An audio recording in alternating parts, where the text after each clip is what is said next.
It's 3:47 a.m. in London. A software engineer with 10 years of experience is filling out his third rental application this month. His salary? $65,000. The rent? $2,400 for a one-bedroom flat with mold problems.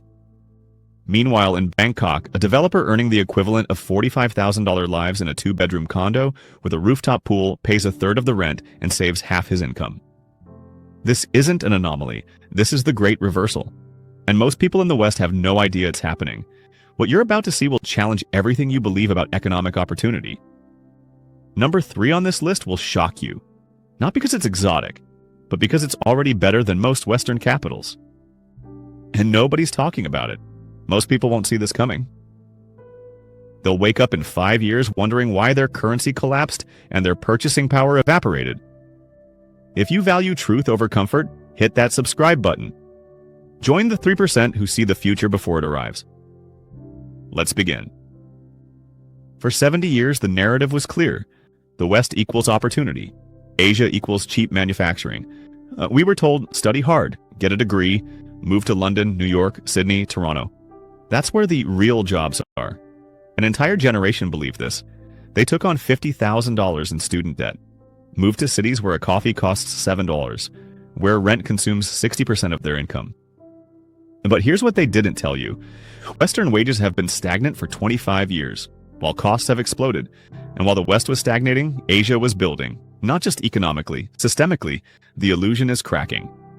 And what's underneath will terrify Western policymakers. Let's talk numbers. Cold, hard, undeniable.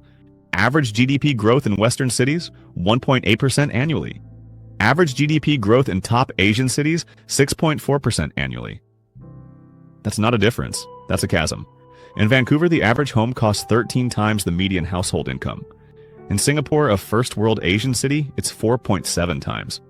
The United States spends 2.3% of GDP on infrastructure. China spends 8.2%. Vietnam spends 5.8%. Malaysia spends 4.1%. You can see it with your eyes. Western infrastructure is crumbling. Asian infrastructure is 22nd century. And here's the fracture point. For the first time in modern history, more skilled professionals are leaving the West than entering it. The brain drain has reversed. The empire isn't declining, it's hemorrhaging, and the data doesn't lie. Meet Sarah. 32 years old. UX designer, born in Melbourne, master's degree from a top university. In 2019, she earned $78,000 AUD. Her rent, $2,100 per month. Her commute, 90 minutes each way. Her savings rate, 11%. She did everything right. And she was drowning. In 2022, she moved to Chiang Mai. Remote work, same company, same salary. New rent, $650 per month. New commute, 12-minute scooter ride. New savings rate, 47%. She's not a digital nomad living in a hostel. She has a 2-bedroom apartment with a balcony, gym, and pool. She eats out 4 times a week. She travels every month. This is not a vacation. This is systemic economic optimization, and millions are quietly doing the same. The silent exodus. Now, the moment you've been waiting for. The 10 Asian cities that are not just growing faster than the West, they're replacing the West. Number 3 will stop you in your tracks. Let's go. Number 10. Ho Chi Minh City, Vietnam. GDP growth rate, 7.1% annually. Population growth, 3.2% annually. Vietnam is the new China, but faster and hungrier. Ho Chi Minh City is now the manufacturing hub for Samsung, Intel, and LG. Foreign direct investment, $20.3 billion in 2024 alone. Average tech salary, $18,000 USD. But rent for a luxury apartment? $600 a meal at a great restaurant? $40. Western expats are flooding in. Not as tourists, as residents. The cost-to-quality ratio is unbeatable. Vietnam isn't emerging, it has emerged. Number 9, Jakarta, Indonesia. GDP growth rate, 6.8% annually. Population, 34 million metro area. Indonesia is building Nusantara, a $33 billion future capital city. From scratch, but Jakarta remains the economic engine, the largest economy in Southeast Asia. Indonesia has produced 11 unicorn startups, more than all of Africa and the Middle East combined. The middle class is exploding. 150 million people entering consumer spending brackets. This is not a third world city anymore. This is a powerhouse. and most Westerners can't even find it on a map. Number 8. Manila, Philippines. GDP growth rate 6.5% annually. English proficiency number 1 in Asia. Manila is the outsourcing capital of the world. Call centers, software development, medical transcription. 1.3 million Filipinos work in BPO, and they speak better English than most native speakers. Western companies are moving entire departments here. Not for cheap labor, for skilled labor at reasonable prices. A Filipino software developer earns $15,000 annually. The same role in San Francisco? $140,000. Same quality. 1/10 the cost. Do the math. Manila is not the future, it's the present. Number 7. Bangalore, India. GDP growth rate 8.2% annually. Nickname Silicon Valley of Asia. Bangalore is where Western tech companies come to survive. Google, Microsoft, Amazon, Apple. They all have massive R&D centers here, not satellite offices, core operations.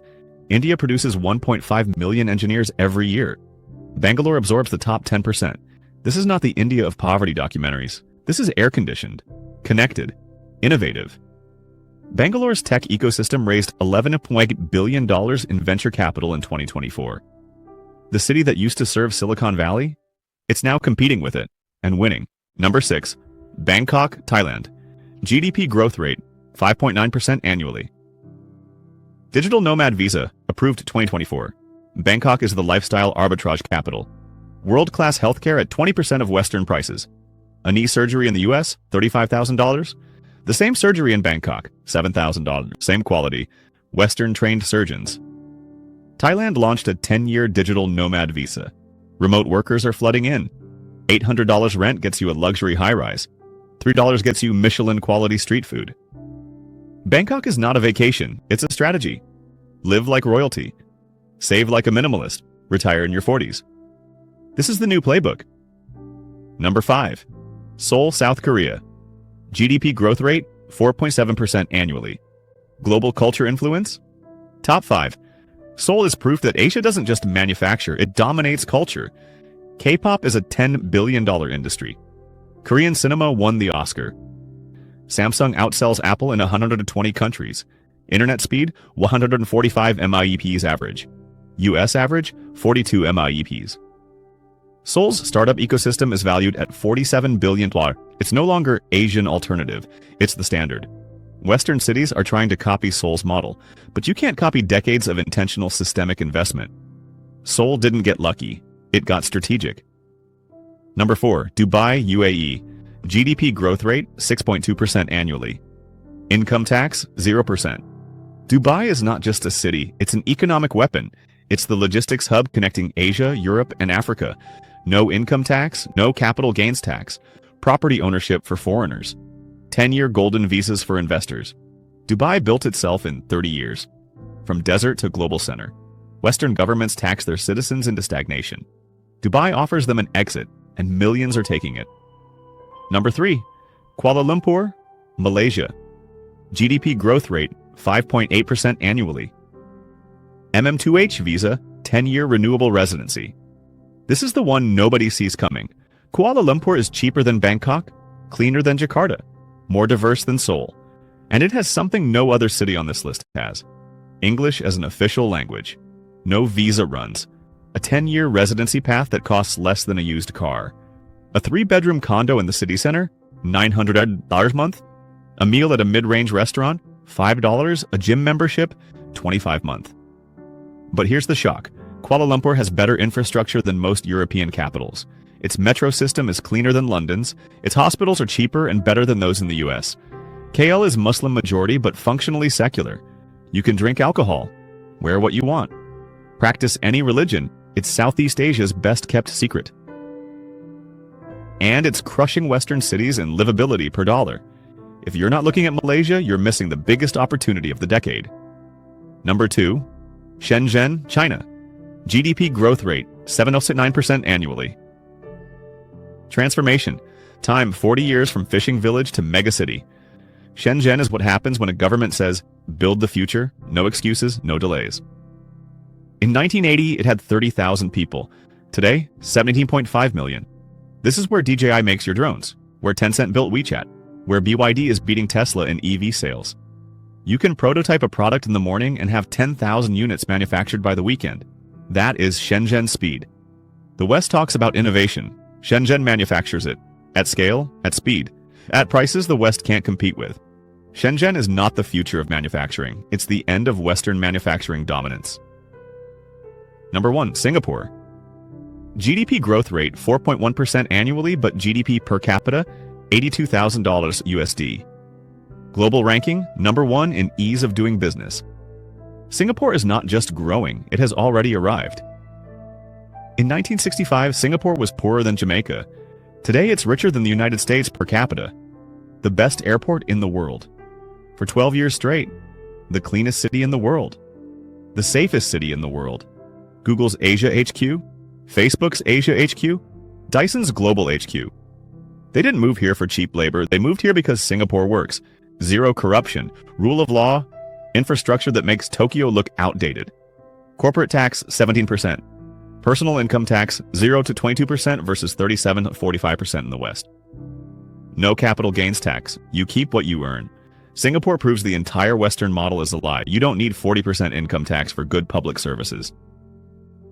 You need competence. Singapore is not a city. It's a warning. To every Western capital that thought they were untouchable. Who benefits from this shift? Sovereign wealth funds, Singapore's GIC, China's CIC, UAE's ADIA. They're buying Western real estate at distressed prices while building their own cities. Asian governments are competing for global talent, not with walls, with incentives, 10-year visas, tax breaks, startup grants. Meanwhile, Western governments raise taxes, increase regulations, and wonder why their best minds are leaving. The answer is obvious, but admitting it would be political suicide. We are at the inflection point. By 2030, Asia will account for 50% of global GDP. The West, 28%. This is not reversible. The infrastructure is built, the talent is trained, the systems are operational. The only question is, will you see it coming? Or will you wake up in 2035 wondering why your currency is worthless and your city looks like a museum? The choice is yours, but the clock is ticking. Here's what you do. 1. Learn a high-income remote skill. Programming, design, consulting. 2. Get a passport from a second country if possible. Residency programs exist in Malaysia, Thailand, Portugal. 3. Diversify your assets. Don't keep 100% of your wealth in one currency. 4. Visit these cities. Spend a month. See for yourself. The future is not coming. It's here, and it's in Asia. If this video opened your eyes, subscribe. Share it with someone who still thinks the West is untouchable. The Great Reversal is not a theory, it's a fact. And the only question is, are you going to adapt? Or are you going to get left behind? The choice is yours.